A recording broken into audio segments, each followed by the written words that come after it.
Hi hello ನಮಸ್ಕಾರ UK boy YouTube ಚಾನಲ್ಗೆ ತಮ್ಮೆಲ್ಲರಿಗೂ ಸ್ವಾಗತ ಸುಸ್ವಾಗತ. ಇವತ್ತಿನ ಕ್ಲಾಸಿನಲ್ಲಿ ನೋಡೋದಾದರೆ 6th semester BA NEP degree examination May June 2025ರಲ್ಲಿ ನಡೆದಂತಹ ಮಾದರಿ ಪ್ರಶ್ನೆ ಪತ್ರಿಕೆ ನೋಡೋಣ. ಇದು ಎಕನಾಮಿಕ್ಸ್ ಅರ್ಥಶಾಸ್ತ್ರ, ಎನ್ವಿರಾನ್ಮೆಂಟ್ ಎಕನಾಮಿಕ್ ಪರಿಸರ ಅರ್ಥಶಾಸ್ತ್ರವನ್ನು ನೋಡೋಣ. ಈ ಮಾದರಿ ಪ್ರಶ್ನೆ ಪತ್ರಿಕೆ ಇಲ್ಲಿ ಕನಿಷ್ಠ 2 ತಾಸು ಅವಕಾಶವಿರುತ್ತೆ ಎಕ್ಸಾಮ್ ಬರೆಯಲು. ಹಾಗೆ 60 ಅಂಕದ ಮಾದರಿ ಪ್ರಶ್ನೆ ಪತ್ರಿಕೆ ಇರುತ್ತೆ. ಇಲ್ಲಿ ರೂಲ್ಸ್ನ ಸರಿಯಾಗಿ ಕೊಟ್ಟಿರ್ತಾರೆ, ಸರಿಯಾಗಿ ನೋಡ್ಕೋಬೇಕಾಗುತ್ತೆ. ಈಗ ಪ್ರಶ್ನೆಗಳು ಯಾವ ರೀತಿ ಇದೆ ಅಂತ ಸರಿಯಾಗಿ ನೋಡೋಣ. ಮಾದರಿ ಪ್ರಶ್ನೆ ಪತ್ರಿಕೆ 2025ರಲ್ಲಿ ಸೆಕ್ಷನ್ ಎ ವಿಭಾಗ ಎ ರಲ್ಲಿ ಇಲ್ಲಿ ಪ್ರಶ್ನೆ ನೋಡೋಣ.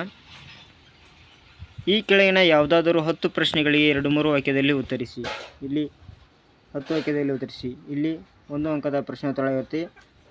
ಇಲ್ಲಿ 10 ಪ್ರಶ್ನೆಗಳನ್ನ ಬರೆಯಬೇಕಾಗುತ್ತೆ. ಹಾಗೆ 10ಕ್ಕೆ 10 ಅಂಕಗಳು. ಇಲ್ಲಿ ಮೊದಲೇ ಪ್ರಶ್ನೆ ಎ, ಪರಿಸರದ ಅರ್ಥ ನೀಡಿ. ಹಾಗೆ ಬಿ, ಪರಿಸರದ ಒತ್ತಡವನ್ನು ವ್ಯಾಖ್ಯಾನಿಸಿ. ಸಿ, ಯಾವುದಾದರೂ 2 ಜೀವಕ ಸಂಶೋಧನಾಂಶಗಳನ್ನು ಹೆಸರಿಸಿರಿ. ಹಾಗೆ ಡಿ, ಹಸಿರು ಲೆಕ್ಕಾಚಾರದ ಅರ್ಥವನ್ನು ತಿಳಿಸಿ. ಹಾಗೆ ಈ, ನವೀಕರಿಸಬಹುದಾದ ಮತ್ತು ನವೀಕರಿಸಲಾದ ಸಂಪನ್ಮೂಲಗಳ ವ್ಯತ್ಯಾಸಗಳನ್ನು ತಿಳಿಸಿರಿ.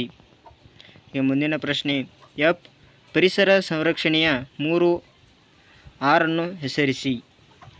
ಹಾಗೆ ಜಿ, PCBಯನ್ನು ವಿಸ್ತರಿಸಿರಿ. ಎಚ್, ಭಾರತದಲ್ಲಿ ಪರಿಸರದ ಸಂರಕ್ಷಣಾ ಕಾಯ್ದೆಗೆ ಯಾವಾಗ ಜಾರಿಗೆ ಬಂದಿತು? ಈ ಕಾಯ್ದೆ ಯಾವಾಗ ಜಾರಿಗೆ ಬಂದಿತು ಅಂತ ಕೇಳಿದ್ದಾರೆ. ಮುಂದಿನ ಪ್ರಶ್ನೆ ಐ, ಹವಾಮಾನ ಬದಲಾವಣೆಯನ್ನು ವ್ಯಾಖ್ಯಾನಿಸಿರಿ. ಜೆ, ಭಾರತದಲ್ಲಿ ಯಾವುದಾದರೂ 2 ಪರಿಸರ ಚಳುವಳಿಗಳನ್ನು ಹೆಸರಿಸಿರಿ. ಕೆ, ಆಮ್ಲ ಮಳೆಯ ಅರ್ಥವನ್ನು ನೀಡಿರಿ. ಹಾಗೆ ಎಲ್, ಇಂಗಾಲ ಪಾದ ಮುದ್ರೆ ಎಂದರೇನು? ಇವು 10 1 ಅಂಕದ ಪ್ರಶ್ನೆಗಳಿರುತ್ತೆ, 1-2 ಅಂಕದ ಪ್ರಶ್ನೆಗಳಿರುತ್ತೆ. ಇಲ್ಲಿ 10 ಮಾರ್ಕ್ಸ್ ನೀವು ಪಡೆಯಬಹುದು. ಇಲ್ಲಿ ಪ್ರಶ್ನೆಗಳು ಕನಿಷ್ಠ 15 ಪ್ರಶ್ನೆಗಳನ್ನು ಕೊಟ್ಟಿರ್ತಾರೆ. ಈ 15 ಪ್ರಶ್ನೆಯಲ್ಲಿ ನೀವು 10 ಪ್ರಶ್ನೆಗಳನ್ನು ಮಾತ್ರ ಬರೆಯಬೇಕಾಗುತ್ತೆ. ಹಾಗೆ ಮುಂದಿನ ವಿಭಾಗಕ್ಕೆ ಹೋಗೋಣ. ಸೆಕ್ಷನ್ ಬಿ ವಿಭಾಗ ಬ. ಇಲ್ಲಿ ಈ ಕೆಳಗಿನ ಯಾವುದಾದರೂ 4 ಪ್ರಶ್ನೆಗಳಿಗೆ 15-20 ವಾಕ್ಯದಲ್ಲಿ ಉತ್ತರಿಸಿ. ಇಲ್ಲಿ 4 ಪ್ರಶ್ನೆಗಳನ್ನು ಬರೀಬೇಕಾಗುತ್ತೆ. 1 ಪ್ರಶ್ನೆಗೆ 5 ಅಂಕಗಳು, ಟೋಟಲ್ ಆಗಿ 20 ಅಂಕಗಳು ಸಿಗುತ್ತೆ. ಇಲ್ಲಿ ಮೊದಲೇ ಪ್ರಶ್ನೆ, ಪರಿಸರದ ಮತ್ತು ಅರ್ಥವ್ಯವಸ್ಥೆಯ ನಡುವಿನ ಸಂಬಂಧವನ್ನು ಚರ್ಚಿಸಿ. ಹಾಗೆ 2, ಪರಿಸರ ಸಂಬಂಧಿತ ಕಾನ್ಸೆಪ್ಟ್ಸ್ ರೇಖೆಯ ಮೇಲೆ ಒಂದು ಟಿಪ್ಪಣಿಯನ್ನು ಬರೆಯಿರಿ. ಸಂಪನ್ಮೂಲಗಳ ಕೊರತೆಯು ಹೇಗೆ ಆರ್ಥಿಕ ಬೆಳವಣಿಗೆಯನ್ನು ನಿಯಂತ್ರಿಸುತ್ತದೆ ಚರ್ಚಿಸಿರಿ.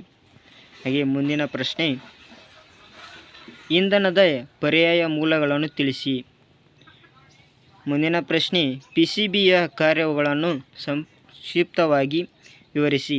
ಹಾಗೂ ವಾಯುಮಾಲಿನ್ಯದ ಕಾರಣಗಳನ್ನು ಪರೀಕ್ಷಿಸಿ. ಇಷ್ಟು ಪ್ರಶ್ನೆಗಳನ್ನು ನೀವು ಬರೀಬೇಕಾಗುತ್ತೆ. Very important. 5 ಅಂಕದ ಪ್ರಶ್ನೆಗಳು. ಈ 4 ಅಂಕಗಳ ಪ್ರಶ್ನೆಯನ್ನು ಬರೆದರೆ ನೀವು 20 ಅಂಕಗಳನ್ನು ತಗೋತೀರಾ. ವಿಡಿಯೋನ ಎಲ್ಲರೂ ಕೊನೆ ತನಕ ನೋಡಿ, ಎಲ್ಲೂ ಸ್ಕಿಪ್ ಮಾಡಬೇಡಿ. ಹಾಗೆ ನಿಮ್ಮ ಸ್ನೇಹಿತರಿಗೆ ವಿಡಿಯೋನ ಶೇರ್ ಮಾಡಿ. ಹಾಗೆ ನಮ್ಮ ಚಾನಲ್ನ ಸಬ್ಸ್ಕ್ರೈಬ್ ಮಾಡ್ಕೊಳ್ಳಿ. ವೆರಿ ಇಂಪಾರ್ಟೆಂಟ್ ಅಂತ ಕ್ವಶನ್ ಆ್ಯಂಡ್ ಆನ್ಸರ್ಸ್ ಇನ್ನಿರ್ತ ಮಾದರಿ ಪ್ರಶ್ನೆ ಪತ್ರಿಕೆಗಳನ್ನು ನಾವು ನಮ್ಮ ಚಾನಲ್ ಹಾಕ್ತಾ ಇರ್ತೀವಿ. ಹಾಗೆ ಮುಂದಿನ ಪ್ರಶ್ನೆಗಳಿಗೆ ಹೋಗೋಣ. ಸೆಕ್ಷನ್ ಸಿ ವಿಭಾಗ ಕ, ಈ ಕೆಳಗಿನ ಯಾವುದಾದರೂ 3 ಪ್ರಶ್ನೆಗಳಿಗೆ 30 ವಾಕ್ಯದಲ್ಲಿ ಉತ್ತರಿಸಿ.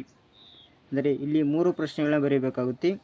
1 ಪ್ರಶ್ನೆಗೆ 10 ಅಂಕಗಳನ್ನು, ಟೋಟಲ್ ಆಗಿ 30 ಅಂಕಗಳ ಪ್ರಶ್ನೆ ಆಗಿರುತ್ತೆ. ಪ್ರಶ್ನೆಯನ್ನು ನೋಡೋಣ. ಮೊದಲನೇ ಪ್ರಶ್ನೆ, ಪರಿಸರದ ಅರ್ಥಶಾಸ್ತ್ರದ ಸ್ವರೂಪ ಮತ್ತು ವ್ಯಾಪ್ತಿಯನ್ನು ಚರ್ಚಿಸಿ. ಇಲ್ಲಿ ಬಂದಂಥ ಪ್ರಶ್ನೆಗಳು ವೆರಿ ಇಂಪಾರ್ಟೆಂಟ್ ಆದ ಪ್ರಶ್ನೆಗಳಾಗಿರುತ್ತೆ. ಸರಿಯಾಗಿ ನೀವು ನೋಡ್ಕೊಳ್ಳಿ.